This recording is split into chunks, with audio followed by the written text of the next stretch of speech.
We are told that we should move, that exercise is healthy, and that in order to help our mental health, we need to move about for a certain amount of hours in a day.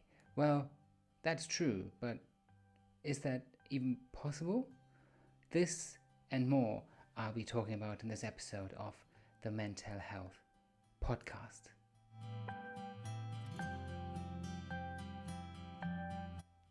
Hi, I'm Tim, and I invite you on my journey to talk about men's mental health. Before we begin, a brief disclaimer: I am in no shape or form a mental health professional. I am simply a man who's struggled with his mental health and has realized it helps to talk about it. So come on, join me, and let's talk about men's mental health. We are brilliant. Well, we as a society, especially the Western world, are really good at making our lives comfortable and convenient. There is whole spades of people whose, the most amount of movement they get in a day is walking from their home to their car, and then from the car to wherever they're going next, which is usually not very far, not a high distance. We've made it very, very easy to get to places with very little effort, and that's good. I mean, especially for people who struggle with ability, with walking, with physical movement.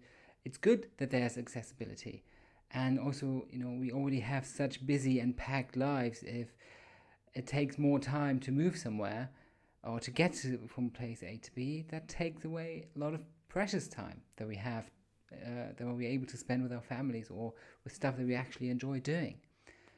But that also has meant that we've created a world in where physical exercise and movement has become a luxury.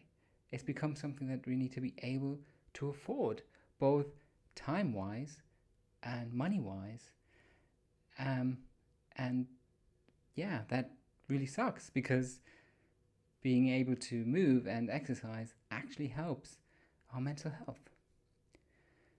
Now, before I jump more into the topic, another disclaimer. You know me, I love disclaimers. Every episode has at least one. This is basically a two-part episode. And in this episode, the first part, I'll be talking about the benefits of exercise to our mental health. But with most things, there's a flip side, and there are actually downsides. Well, not necessarily downsides to exercise, but there's a component that has led to people that exercise a lot to have worse mental health than before. And that's a topic that I'll be talking about in next week's episode. Or if you're watching this or listening to this in the future, you find it in the episode that comes right after this, in whichever app or service or device you're listening to this. Just, if you're more interested in that, go into that one, but don't be, just skip after this, continue directly listening, or come back next week to listen to this episode, depending in which time frame or universe or whatever we're talking about. People that have a mental health disorder or suffer from mental health struggles are most of the time not very active. And that's not because they're lazy, because, that's one prejudice that people have, but it's because it takes a lot of energy. Someone that has that's struggling with depression, it takes a hell of a lot of energy just to go about your day. Just a few weeks ago, I had a very big, a very severe depressive phase, and I went to the shops to get my food, and I was already like, yeah, hell yeah, you can get this. You go. And on my way back, all of a sudden, all the energy was gone. All the energy was gone. And it wasn't like, oh, this is so annoying, I can't be arsed. No, this was, I kind of need to lie down on the street now because I won't be able to get any further. I have no energy left. And I could have cried right there in the middle of the street, but somehow I dragged myself along. And then I had no more energy left for the day, but there was still quite a lot of day left. So just going to the shops and back, which it wasn't really that far, and that much exercise, especially considering how much exercise I usually do, drained me of almost all the energy. And that's just from having depression. Anxiety, just as energy draining. Having ADHD, being having any other mental health issue, anything that really takes a lot of cognitive energy, drains you from all the energy of your body. So it's really difficult then to already exercise, to exercise even more, which is kind of a bitch, excuse my language, because physical exercise is really good for improving mental health. It releases endorphins in your brain, like a dopamine, something that your brain is lacking when you have depression, and it can improve any physical chronic conditions that are taking away from the energy that you could otherwise spend on improving your mental health. It helps with body image. Some people that exercise for 5 to 10 minutes, it's shown that just a little as that has given them a positive or more positive body image afterwards. They just felt better about themselves, and that already is a massive improvement, because anyone who's struggling from depression, anxiety, or some other mental health issues will be able to tell you that we don't like ourselves when we're struggling. Like, ugh, is sometimes what I think when I look at myself in the mirror when I'm feeling really depressed. And doing exercise can really, really help with that. And the hormones, the endorphins, the levels of serotonin and stress are all balanced better when you exercise. Your brain restructures the chemical imbalances in your brain that actually improve your mental health. It can increase energy levels. So when before exercise you felt really lacking of energy, after exercise there can be a spurt of energy that comes back. A spout, like a surge, like more energy. You can have more energy afterwards. And it does feel kind of counterintuitive, because obviously exercising and doing sport or being physically active first feels like it drains you of energy, but your body gets used to that and saves up some energy and also stores more energy and just becomes more energetic. I know it sounds weird. I'm not a biologist. I can't really tell you how it works, but it's been proved by studies. Just read in the descriptions below or in the show notes to find out. And it can also a regular exercise has also shown to improve sleep and sleep patterns, and will help you to just be able to sleep a lot better. And sleep is quite important when we deal with our mental health. It can, if you have a lack of sleep or if you're not sleeping well, it can really have a negative impact on your mental health. So improving sleep is already a big step towards having or improving your mental health. It can be an outlet for frustration. Sometimes when I feel really depressed, I don't know what to do with myself. I feel really annoyed at everything, but not actually. I'm more annoyed at myself. And then having an outlet, I don't go running. I'll tell you more in a minute, but something that is similar to running. Like doing some form of exercise that takes a lot of energy. It could be even boxing if you really want to go all out and just punch something that's not an actual person, so you're not really hurting anyone. It can be super helpful and just release tension, and it can actually physically release tension on your skeleton, on your muscles, and especially people that have anxiety will know that being anxious makes you tense, gives you headaches, and that makes you sometimes or quite often more anxious, and it's just a cycle. And the neck and the jaw muscles, the head muscles, they just become really tense, and exercise can help release a lot of that tension and help you calm down your anxiety levels from feeling physically in pain or dizziness, which can also come from tension in the neck actually. So that is a very, very high benefit. It's also something that can help if you do regular exercise, and if that's a goal that you set yourself. Okay, I'm going to exercise once, twice, 3, 4 times a week, and then you achieve that goal. That can be incredibly rewarding and release a lot of happy emotions and hormones in your brain and make you feel better. But it also gives you a sense of control. And I know I'm talking a lot about people with depression, but that's something that I can relate to quite well. And it's also about 50% of people in the world, roughly speaking, are suffering from depression. So it is a very common, it is something that people can do with some help with, but it also works the same way with anxiety. It's this, you can't control anything. You feel that everything is like going, running by itself without you having an impact, or you just feel you have nothing in life that you can actually have purpose in. And this exercise can help give that to you. It can help you set a goal and achieve that goal, and also be something you control by, I'm going to do 5 push-ups, and even if for the first time I can only do 1, by the end I will have 5, and then I have controlled that thing. I have made it my own.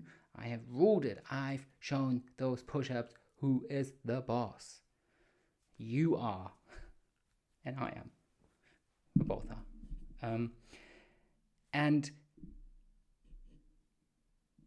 what it can also do is, so in 2 ways it works here. If you are someone that is surrounded by people a lot and maybe gets overstimulated by a lot of people, be it because you work in an environment where there's lots of hustle and bustle going on, there's many people being around, wanting stuff from you, talking to you all the time, or if you are in a private environment where there's lots of people that want something from you, and that might be loving, might be, all these, you might love all these people, but still sometimes it's good to have a time out. And this is what exercise can do. It can allot an hour a week, even, just to be like, okay, I'm going to do my exercise. I have some music on, I have a podcast on, maybe even this one, who knows? And just be me, just focus on my body, focus on me, and have some me time. And that can work in 2 ways. It can, by focusing on your body, you can calm your mind and focus away from any negative thoughts or negative feelings that you have, and just be grounded in where you are in that moment and what you're doing in that moment, and can take away the stress of having so many people around you that want something from you, because most people, if someone's exercising, actually leave that person alone, in my experience at least. And I would definitely, if someone's running around somewhere out there, I'm not going to talk to them because they're runners, and I don't like runners. No, I don't like running. I have nothing against runners, he said. On the other side, now, if you're someone, especially post-COVID, where lots of us now work from home, and also have maybe lost contact to our friends, or people moved away, or just our social circles have become smaller and smaller and smaller, exercise can help connect to other people. For example, by joining a team, a volleyball team, a football team, a basketball team, a badminton team, or just meeting people and be like, hey, let's go and cycle for an hour on this week. Or maybe there's a group of people that just randomly meet to cycle. But it can help socialize, it can help connect, because as we've talked about in one of the previous episodes, especially for men, it can help the bonding process to do something active together. But it also helps other people to bond with other people, because you're not, especially at the beginning, you have a goal together that you set yourself, and you have a task that you do together, and it can be fun. I mean, exercise can be a lot of fun. Now, I've just talked already a bit about depression, and I want to go a bit more into that, because what's been proven is that next to all the mental improvement of the hormones in your brain, or the chemicals in your brain being rebalanced again, regular exercise can also help people with depression from relapsing. It can make it possible that the periods in between depressive phases become longer and longer and longer, because regular exercise, not only the one exercise itself that creates or that releases happy hormones or chemicals in the brain that help with depressive symptoms, but also regular exercise can restructure the brain, can build new can help neural growth. I'm sorry, I can't say that word. NEURAL, neural growth. So the pathways between neurons and regions in your brain. I'm sorry, I'm not a biologist. I'm just or a doctor in any shape or form. But yeah, it helps your brain to restructure itself, and it can promote a feeling of calmness and well-being. Some people experience, especially in running, the so-called runner's high, which is nothing other than having a lot of endorphins being released at once that just make you feel good. And that can happen more and more the more regularly someone exercises. Now, disclaimer, you know me, I love my disclaimers. You can do that too much, but I'll talk about that in next week's episode. Or if you're listening to this in the future, then one of the other episodes. The same is true, for example, for other mental illnesses, but for example also with anxiety. Something that I suffer from with anxiety a lot is when I feel very, very anxious, I can feel my heart beat very fast, and sometimes I feel, there's a palpitation here that's not correct, or why is my heart beating so fast? Maybe I'm ill, maybe there's something wrong with me, which obviously I've been to the doctor and I don't think anything's wrong with my heart, at least they didn't tell me that there was. So I know actually that my heart is beating fast because I'm anxious. And when you exercise more regularly, you get more grounded in your body because you get a feeling for your body, and your heart beats for something else than anxiety, and it gives you a reassurance. Okay, yes, my heart is fine. This beating, yes, this is now for exercise, and it feels very similar to when I'm anxious, and it's not actually something that's wrong with me. This is just something that our bodies do, and it's normal. And yeah, this is how it helps reconnect your body and your nervous system and your mind, which aren't actually separate things, but sometimes they get a little bit out of balance. And regular exercise can help reconnecting those. But as I've said in the beginning of this episode, it is quite difficult nowadays to get regular exercise in because, well, for one, we work a lot. There's people that work 50, 60, 70 hours a week, and a lot of that time they spend sitting down.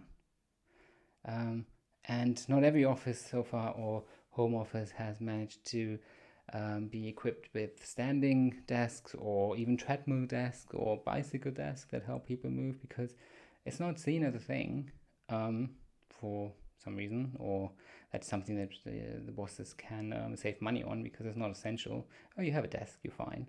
I've been sitting all my life and I'm healthy, so you get over it. But that's not all there is. Our lives aren't structured in a way. We have driving commutes, or the communities we live in, everything is very in either driving distance, so you can't even walk there if you wanted to, or in short walking distance, so that you don't really need to exercise to get somewhere, or we just order stuff online a lot, or we just don't have the time to do any more exercise than walking from our work to home and the next day back again. So that's already something that we should work on, just societal. But more than that, it's not really encouraged, even from young age on. Apart from the very young age, until people go to school, then it's fine. Yeah, you go about, you go play, you do that. Although also that is now becoming less because there's more social media and TV, where even kids now spend sitting down. But once those kids then go to school, exercise now becomes a chore, a task, something to be measured by, something to achieve, to be ranked by, to be put against others, to compete. And it's no fun anymore. Exercise in school, the very little regular exercise or PE classes we give our children, most of them are performance to be measured, to be judged. it's not something that we encourage them to do just for fun, or to just have fixed periods of time in which we just let those kids roam and do stuff. And even in our society now outside, where there's lots of places that say no footballs or no ball games, no skating, no bicycle. Basically, we don't allow our kids and our youth to exist anywhere without being judged or without being a nuisance to us. So what are they supposed to do? Well, they have to go inside and then sit around and watch TV, or do something where they're not allowed to do it and face the consequences, which sometimes can be quite severe. Even if then we allow people to do exercise, we give them the time, we give them the space. Some exercise is seen as good. Running is good. Swimming is good. A sport, like a team sport, football, basketball, that's good. But maybe other people don't want to do any of those things, and they just want to maybe walk for hours.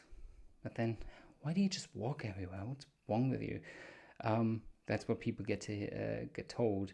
Like with certain ages, it becomes less good to do certain exercises. For example, I just recently watched this new film Air about how Nike got Michael Jordan to sign a contract, which is the premise already is weird, and the film was, it was basically an ad for Nike, and it had very little to give. It was just capitalism is great, let's go for it, which is a weird thing to make a film about in the middle of a financial crisis. But hey, there you go. Anyways, in that film there was this character who was 50 and was riding a skateboard, and everyone else, men, were judging him because he was 50 and on a skateboard. And he must have a midlife crisis. And later he said, yeah, I have a midlife crisis. Of course he does, because the script was just that well written. Anyways, but we put people in boxes. Like a 50-year-old man cannot do a skateboard. A 6-year-old shouldn't do ballet or figure skating. A 23-year-old shouldn't go and do classic dance or Zumba. Why? Why don't we just let people be without judging them and without putting them in boxes and not allowing them to just exist? Because physical activity and exercise is so important for both our physical health and our mental health. And by stopping people from doing what they enjoy, we might make them ill. Not, like actively, but passively. We are helping them. No, we're not helping them. We're actually doing the opposite of helping them. We're making them ill. We're not helping them at all. So stop it. Let just people be. Next time you see a 60-year-old or 50-year-old on a skateboard, you say, you go. Cool. Well done. As long as they don't hurt anyone, obviously. But yeah. So once you've freed yourself from the restraints of society, or once we've finally stopped judging people on what the fuck they do, how do you get more exercise in? Because I've said now multiple times that there's just not really the space allowed, both time and physical space, to get it done. Well, first of all, it's important. Any exercise is better than none. That's what most experts agree on, and the experts that don't agree on probably have more time. But going for a walk every day for 30 minutes, and that sounds a lot already, but still, that's good. Going for a walk an hour once a week is already better than not doing that. Obviously, a little more is always even better, but, it shouldn't be, they say I have to do intense physical exercise 3 hours a week minimum, or I won't have any benefit, so I can't do that, so I just won't do it at all. Nah, that's not how it works, or it shouldn't work. At least don't get discouraged, or try not to get discouraged. I'm not telling you what to do, but try not to get discouraged and do something. Anything, like I said, is better. And also, maybe if you want, do it with someone together. Get a friend or your partner to do it with you. Yeah, or just tell someone, hey, I've set myself this goal. I want to reach that goal. And can you help me stay accountable to that goal? And that sometimes can already help. But again, especially in a depressed phase or when your mental health is very severe, don't be too hard on yourself. That doesn't help you. Accountability is good, and trying to do your best is great, but being kind to yourself is always the best. Of course, when we talk about exercise and the benefits of exercise on your mental health, it's important to also acknowledge that it's not a cure. It's not like you have severe depression or anxiety or any other mental health condition and you exercise maybe even rigorously and all of a sudden you're healed. That's most likely not going to happen. It helps to reduce symptoms. It can help to reduce symptoms. It can also help to extend, as I've said before, the period between worsening mental health periods. But most likely it's not a cure. And it shouldn't be seen as one. It can help towards dealing with mental health. It can help to be one aspect of it, but there's also medication that can help and is sometimes necessary. There is therapy that most likely is also beneficial and necessary. And it's not just a one thing helps everything. It's multiple aspects that need to be looked at and that can together combine to help with any mental health issues. So whilst I am a big advocate for exercise can help with mental health, I don't want to leave anyone listening to or watching this episode with the impression that it is a cure. It's not. It helps me, it helps other people to have a sense of control, to be able to